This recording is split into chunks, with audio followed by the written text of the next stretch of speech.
तो कहानी के शुरू में हम एक लड़के को देखते हैं जो अपने भाई को ढूंढ रहा था। वो उसे ढूंढता हुआ एक पार्टी में आ जाता है जहाँ पर सभी लोग बहुत ज्यादा मजे कर रहे थे। वहीं पर कोई उसे बताता है कि उसका भाई ऊपर वाले कमरे में है। जब वो लड़का ऊपर कमरे में जाता है तो देखता है उसका भाई बुरी हालत में था और वो उनके डैड के बारे में अजीबोगरीब बातें कर रहा था। ये सुनकर वो लड़का डर जाता है क्योंकि इनके डैड को तो मरे हुए बहुत साल हो गए थे। वो अब अपने भाई को नीचे ले आया था। तभी उस लड़के का भाई उस पर चाकू से वार करता है और फिर बाद में उसने अपनी जान ले ली थी। ये देखकर पार्टी में लोग बहुत ज्यादा डर गए थे। अब आगे हमें कहानी में 17 साल की लड़की मिया दिखाई जाती है जो अपनी मॉम की मौत के बाद अपने रिश्तेदारों के साथ थी। वहीं पर मिया के डैड भी थे। उन्हें देखकर ऐसा लग रहा था कि मिया के ताल्लुकात उसके डैड के साथ बिल्कुल भी अच्छे नहीं हैं। तभी उसे उसकी दोस्त जेड के भाई की कॉल आती है जो फुटपाथ पर बैठा अपनी बहन जेड का इंतजार कर रहा था, मगर वो उसे लेने नहीं आई थी। इसीलिए उसने मिया को कॉल की कि उसकी बहन उसे लेने आना भूल गई है, तो इसीलिए वो उसे घर छोड़ दे। मिया अब अपनी गाड़ी लेकर उधर पहुँच गई थी। वो जेड के भाई जिसका नाम रायली होता है उसे ले लेती है। जाते हुए वो खूब मजे में गाड़ी चलाती है। तभी रास्ते में इनकी गाड़ी के आगे अचानक से जख्मी हालत में कैंगरू आकर लेट जाता है। मिया बार बार अपनी गाड़ी उस कैंगरू के पास ले जाती है मगर अपनी गाड़ी को रोक देती है। वो उस कैंगरू की जान नहीं लेना चाहती थी, इसीलिए ये दोनों उस कैंगरू को वहीं पर छोड़कर आगे चले गए थे। वो अब रायली को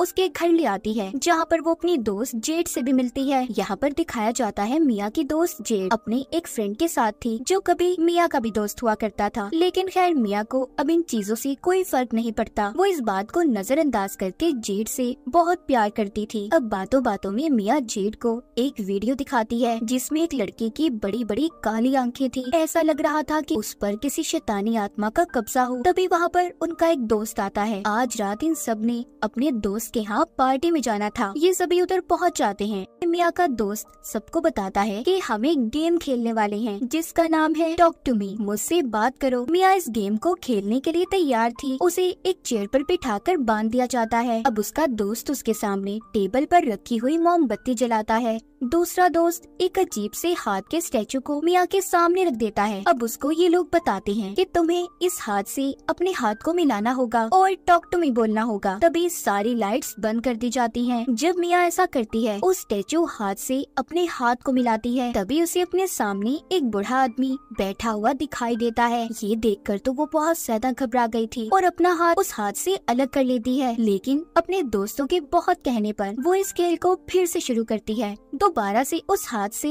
अपने हाथ को मिलाती है और कहती है आई लेट यू इन, कि मैं आपको अंदर जाने देती हूँ। मतलब कि इस खेल में कोई भी अगर बुरी ताकत थी तो मिया उसे अपने अंदर आने की इजाजत दे रही थी। वो अब अपने सामने जेड के भाई रायली को देखती है और कहती है वो तुम्हारे पीछे खड़ा है, वो तुम्हें पसंद करता है। ये बात सुनकर रायली को घबराहट होने लगी थी क्योंकि वो तो अपने दोस्तों के बीच में बैठा था। वो सोचता है आखिर उसके पीछे कौन हो सकता है। मिया की आंखें काली पड़ चुकी थी। वो रायली से कहती है कि यहाँ से भाग जाओ। तभी 90 सेकंड का वक्त पूरा हो गया था। मिया के दोस्त उसके हाथ को उस अजीब हाथ से अलग कर देते हैं। मोमबत्ती को भी बुझा दिया गया था। मिया अपने होश में आ गई थी। मिया के साथ आखिर हुआ क्या था ये तो हमें कहानी में आगे जाकर पता चलेगा। रात को रायली मिया की बातें सोच कर सो नहीं पा रहा था। उसे अकेले कमरे में बहुत ज्यादा डर लग रहा होता है, इसीलिए वो अपनी बहन जेड के कमरे में जाता है मगर वो भी उसे अपने साथ सुलाने से मना कर देती है। तभी वो लाउंज में लीटी मिया के पास जाकर लेट जाता है जो आज रात उनके घर पर ही रुकी थी। मिया रायली को अपने सपने के बारे में बताती है जो हमेशा उसे आया करता था। वो बताती है मैं अपने सपने में देखती हूँ कि मैं एक शीशे के आगे खड़ी हूँ लेकिन मुझे उसमें अपना रिफ्लेक्शन अक्स नजर नहीं आ रहा। फिर वो दोनों गेम के बारे में बात करते हैं तो मिया बताती है कि मुझे उस वक्त ऐसा लग रहा था कि जैसे मैं हवा में तैर रही हूँ। अब यही बातें सुनते सुनते रायली सो जाता है। मिया उसके हाथ से उसका फोन लेकर साइड पर रखती है और प्यार से उसके सर पर हाथ फेरती है। जब वो ऐसा कर रही थी हम उसके हाथ को देखते हैं जो अजीब किसी शैतान काली ताकत का लग रहा था।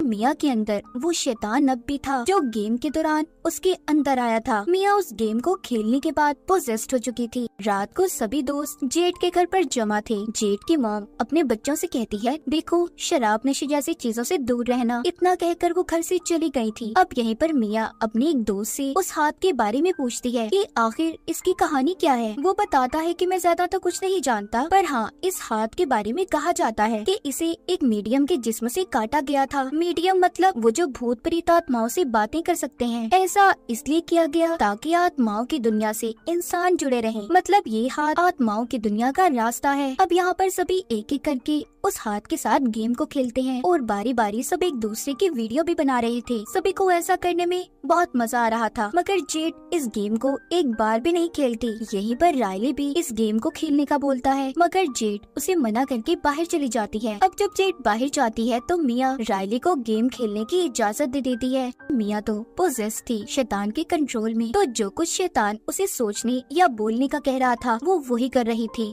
रायली अब जब उस गेम को शुरू करता है और वो हाथ पकड़ता है, आई लेट यू इन कहता है, वैसे ही उसके अंदर मिया की मॉम की आत्मा आ जाती है जो कि मिया से बात करने लगी थी। मगर तब तक वो वक्त पूरा हो गया था जो सब दोस्तों ने रायली को गेम खेलने के लिए दिया था। लेकिन मिया ने अपने मॉम की आत्मा को महसूस किया था, उसे उनकी आवाज भी आ रही थी। पर तभी उन आत्माओं की दुनिया से रायली को पसंद करने वाला शैतान उसके अंदर आ जाता है। मतलब कि जो कहानी के शुरू में मिया ने रायली को बताया था कि वो तुम्हारे पीछे खड़ा है, अब वो शैतान रायली के अंदर था। तभी रायली अपने सर को टेबल पर जोर जोर से मारता है। थोड़ी देर बाद उधर पुलिस भी आ गई थी और रायली के मामले में पूछताछ करने लगती है। उसकी बहुत बुरी हालत थी, इसीलिए उसे हॉस्पिटल ले जाया जाता है। इन सब के बाद मिया अब जब रात को घर पहुंचती है तो उसके डैड उससे बात करने की कोशिश करते हैं, मगर वो अपने कमरे में चली गई थी और अपने डैड से कोई बात नहीं करती। फिर कुछ देर के बाद वो हॉस्पिटल में जाती है जहाँ पर रायली दाखिल था। अब वो जानती थी कि हॉस्पिटल जाकर उसे रायली के घर वालों का सामना करना था, क्योंकि गेम खेलने की इजाजत इसी ने दी थी। जैसे ही वो हॉस्पिटल पहुंचती है होता भी ऐसा ही है जैसा कि उसने सोचा था। जेड उस पर बहुत गुस्सा करती है, कहती है कि तुम्हारी हिम्मत कैसे हुई, तुम्हारी वजह से मेरा भाई आज इस हालत में है। ये सुनकर मिया बहुत दुखी हो गई थी और जेड के दोस्त के साथ अपने घर आ जाती है। लेकिन आज रात वो अपने घर अकेले नहीं रुकना चाहती थी, इसलिए जेड के दोस्त को अपने घर पर रुकने का कहती है। वो इन सब चीजों से बहुत ज्यादा तंग आ चुकी थी। मिया अपने घर आकर बेड पर लेट जाती है और अपनी मॉम की वीडियो देख रही थी कि तभी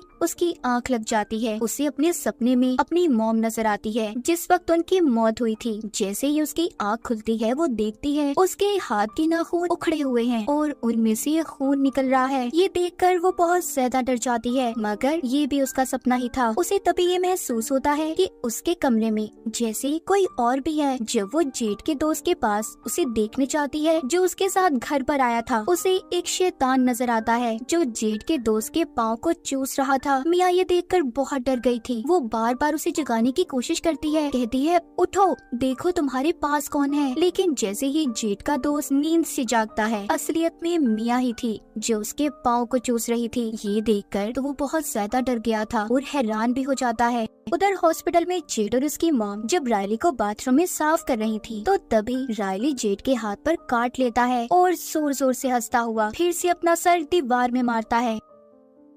शैतान बार बार मिया को भी ये एहसास दिला रहा था कि रायली बहुत दुख में है, तो उसे तुम उसके दुख से आजाद कर दो, यानी कि मार दो। मिया इन सब के बारे में अपने सभी दोस्तों से बात करती है। फिर वो उसी लड़के के पास जाते हैं जिसको हमने कहानी के शुरू में देखा, जिसके भाई ने भी अपनी जान ले ली थी। वो लड़का उन्हें यही बताता है कि वो हाथ एक शैतानी हाथ है, आत्माओं की दुनिया का रास्ता। इससे ज्यादा मैं उसके बारे में और कुछ नहीं जानता। इसीलिए मिया के जितने भी दोस्त थे कुछ ना कर पाने की वजह से अपने अपने रास्ते चल देते हैं। अब मिया, जेड और उसका दोस्त तीनों हॉस्पिटल वापस आते हैं। वो ये सोच रहे थे कि शायद उस दिन गेम में कुछ अधूरा रह गया हो कि जब रायली वो गेम खेल रहा था तो उसने अपना सर जब टेबल पर मारा, इसी उसमें सब लग गए और उस मोमबत्ती को बुझाना भूल गए। तभी वो शैतान असल दुनिया में आ गया और अब रायली के अंदर है। वो अब उस शैतानी हाथ को रायली के हाथ में देते हैं, पर कुछ भी नहीं होता। मिया ये सोचती है कि अगर रायली कुछ बोल नहीं रहा तो क्या पता वो मर गया हो। इसीलिए अब वो उस हाथ से अपना हाथ मिलाती है और कहती है,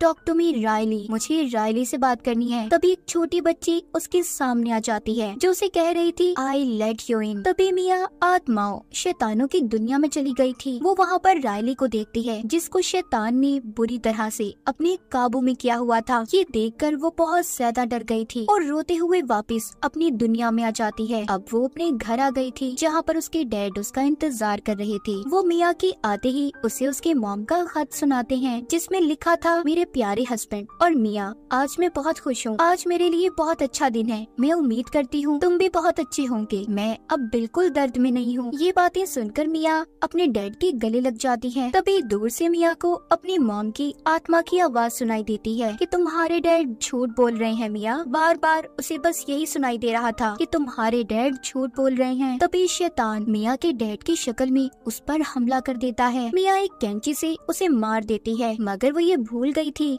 कि असल में उसके सामने उसके डैड थे। ये सिर्फ उसका बस एक वहम था कि उसके सामने शैतान है। फिर वो अपने दोस्त जेड को कॉल करती है और बताती है कि मैं बहुत दर्द में हूँ, तुम मेरे घर आ जाओ। जेड अब रायली को अकेला छोड़कर मियाँ के घर जाने के लिए निकल जाती है, पर ये क्या, मियाँ तो हॉस्पिटल की पार्किंग में थी जो जाते हुए जेड को देख रही थी। इसका मतलब कि शैतान अभी भी मियाँ के अंदर था, जिसने धोखे से जेड को घर पर बुलाया ताकि वो रायली को मियाँ से मरवा सके।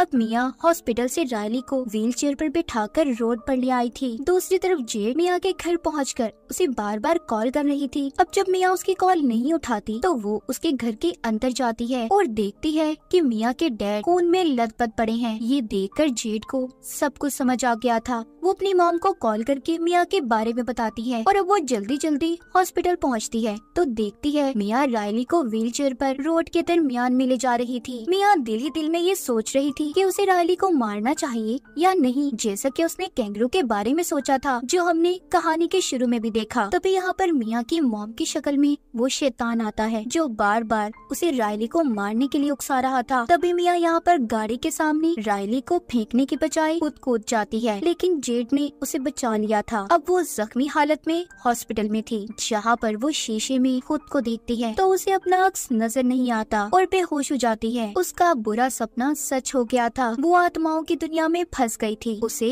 आत्माओं की अंधेरी दुनिया में मोमबत्ती की रोशनी दिखाई देती है। जब वो उसके पास जाती है तो मोमबत्ती के ऊपर एक हाथ होता है। मियाँ जैसे ही उस हाथ को पकड़ती है तो उसे एक लड़का दिखाई देता है जो कहता है आई लेट यू इन, मतलब अब ये हाथ किसी और के साथ गेम खेलने वाला था। ये बात तो साफ थी कि मियाँ ने रायली को बचाने के पीछे अपनी जान को खतरे में डाल दिया। वो हाथ किसके पास था इस बारे में भी किसी को कुछ नहीं पता। और इसी के साथ इस फिल्म की कहानी भी यहीं पर खत्म हो जाती है।